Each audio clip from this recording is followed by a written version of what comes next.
Oh yes, welcome. I'm Saint Germain, and there are many of us here with you this evening. We welcome you all. What a beautiful evening with you in it. We are here tonight to discuss the difference between illness in a third dimension perspective or illness in a fifth dimension perspective. We will begin with the question from the YouTube viewer on the measles and the measles virus and why is it spreading at this time. We would like to inform you that each illness or viral or bacterial carry a frequency of a fear-based emotion within it. It is the root emotion of one moment please. The root emotion of a deep loneliness is causing the measles virus at this time. It is that the collective consciousness has brought to the surface a frequency of this deep loneliness. We would like to point out that all emotions have thousands of shades of each emotion. There are thousands of shades of each emotion. When you are feeling loneliness, everybody in the collective will not feel it in the same frequency. There are many shades of each frequency, just as there are many shades of gray, or when you have a pencil and you are shading it, you can go darker or lighter. It is the same with emotions. It is on a scale. The measles virus is affecting the heart chakra area. It is the circulatory system and the heart chakra or heart center area. We would say this includes the lungs and the circulatory system. In the blood there is the virus. Also, this area is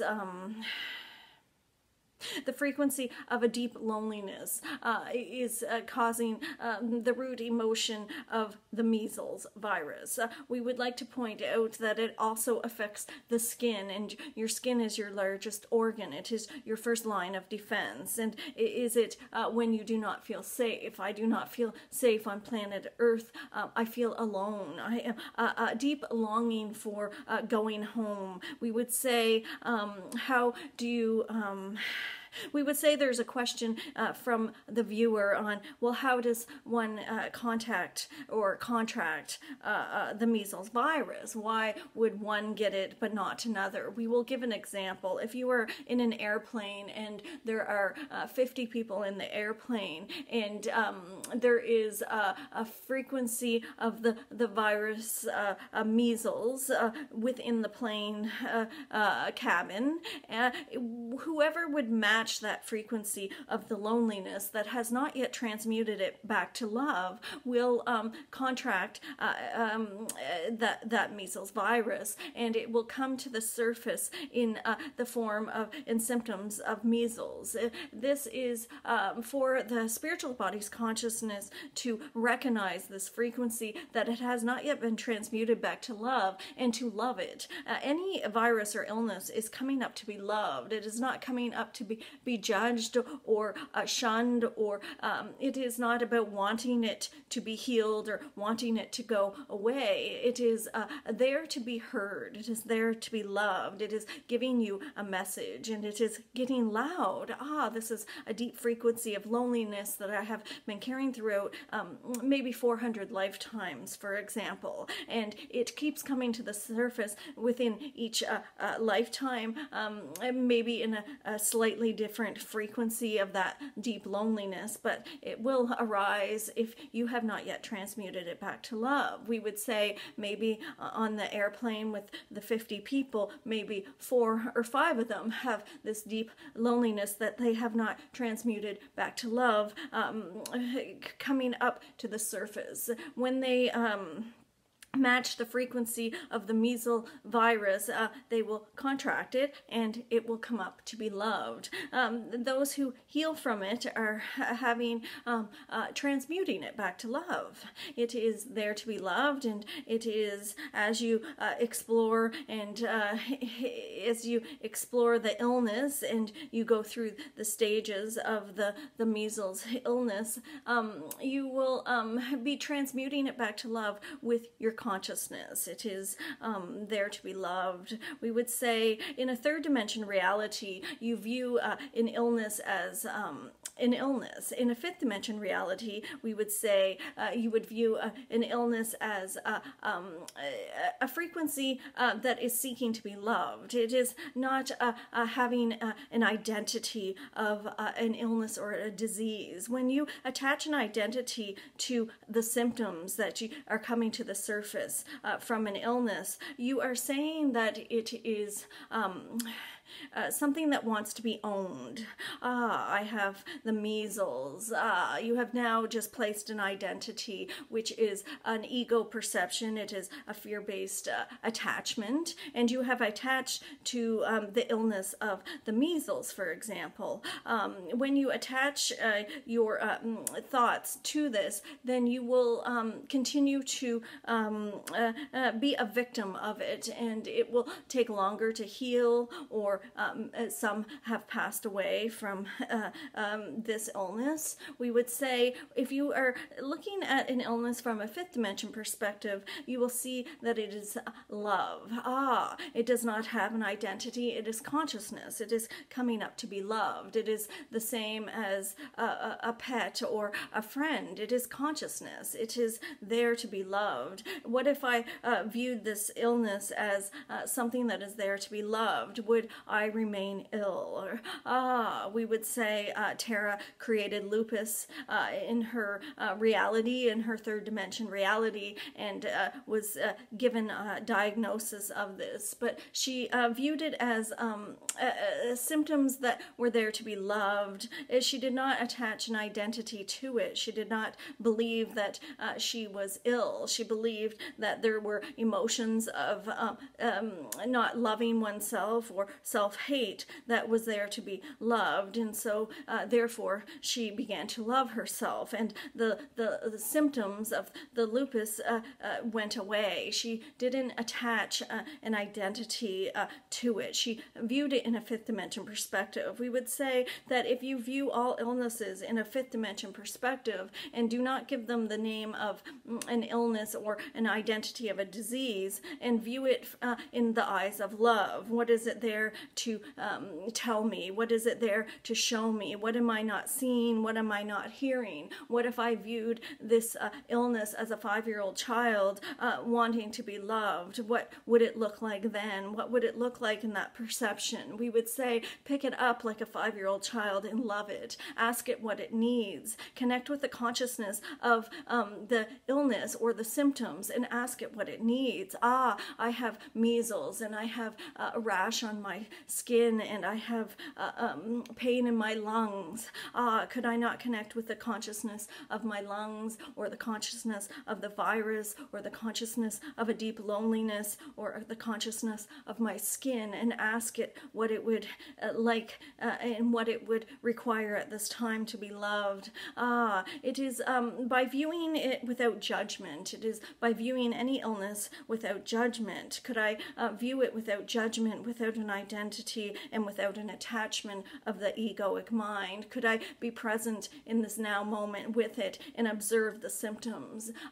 There are many of you that have pain from these symptoms, and we would say that the pain is caused from the ego fearing the illness or disease. It is fearing the symptoms. When you fear it, it is the reaction between the spiritual body and the egoic consciousness, not in harmony with each other. It is like two polarities or two magnets that are repelling each other. We would say this is what is causing the pain. What if you celebrated the pain? If you had pain in your body and you celebrated it and danced around the house and got excited that you were experiencing this pain, would it be able to stay? We would say no, because the pain is vibrating in fear, and if you are fearing it, the pain remains. But if you celebrate it and love it, you raise your vibrational frequency to love, and the pain cannot be there. It cannot exist unless you are vibrating in fear. It is matching the vibration to which you are portraying, or the vibration to which you are, you see.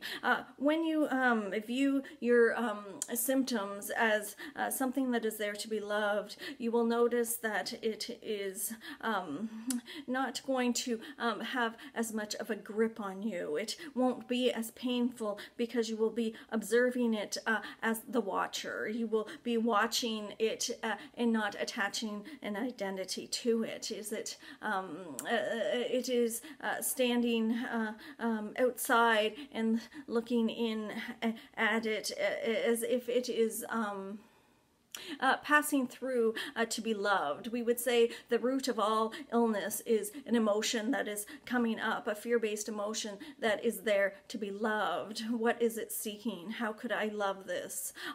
This is a fifth dimension perception. We would say this is within all illnesses. If you do not give them an identity, would they remain an illness? If one is diagnosed with cancer, for example, one would say, I have cancer, and then they would play out the role of this identity. Some say, well, I have the belief system that cancer will kill me, and others have the belief system that I can beat cancer. So it is based on your belief system on whether you're going to stay attached to this disease and allow it to continue until it ends your life, or if you have the belief system that you can cure it, then you get cured. But we would say that if you viewed it in the eyes of a fifth dimension perspective to start, without an identity or a belief system surrounding the illness, but instead what emotion is coming up to be loved, then there won't be any role playing of the third dimension reality of what an illness is. And if you see it in the eyes of love, it will not stay, because it will transmute back to love. It is the vibration of your love, of your consciousness, that is transmuting every illness back to love. There are many of you who have heard of people, or are watching, that have healed yourself of an illness, or something that maybe a doctor had said, here's the diagnosis and you have 2 years to live, and you are now on 10 years, and you said, I beat the odds. And we would say it was because you did not attach an identity to it. You did not see it as something that was going to stay. You saw it as something that was there to be loved, and as you loved it, it transmuted back to love. It is that every illness is there to give you a message. It is a deep message from your spiritual bodies, your emotional bodies, your mental bodies, your physical bodies. Each illness is created by you. It is created, and if by your for your highest good. And if you take full responsible that I created this illness for my highest good, then you now have the power to transmute it back to love. If you believe that something is happening to you, you do not have the power to heal it or fix. One moment, please. We would not use terminology heal. If you believe that something is happening to you instead of for you, then you will remain in victim, and it will remain in a low vibrating, fear-based vibration, and it will continue to stay. But if you saw everything as you creating it. I take full responsibility that I created this illness. This is not blaming yourself. Blame is another low vibrating frequency that will keep you in victim. This is taking full responsibility that I created these symptoms in my physical body for my highest good. And now that I have taken full responsibility that I created this, now I have the power to change it, you see. You do not have the power to change something if you do not believe that you created it in the first place. Take full responsibility of all your creations. There is no mistakes. There is nothing happening to you. It is all happening for you, and you have all created your own reality. You all have the power to change your reality because you are now aware that if I created it, I now have the power to change it. There are many people on this planet that have transmuted their fear-based emotions back to love. They've taken full responsibility for their creations, and it gave them the power to change. All of you are warriors. You're not victims of suffering. You're warriors of experience. And we would say we are excited for your journey, and we are excited to see you all transform yourselves back to love. View everything in the eyes of love. View all illness as love, something there to be loved, and all will be well. Blessings.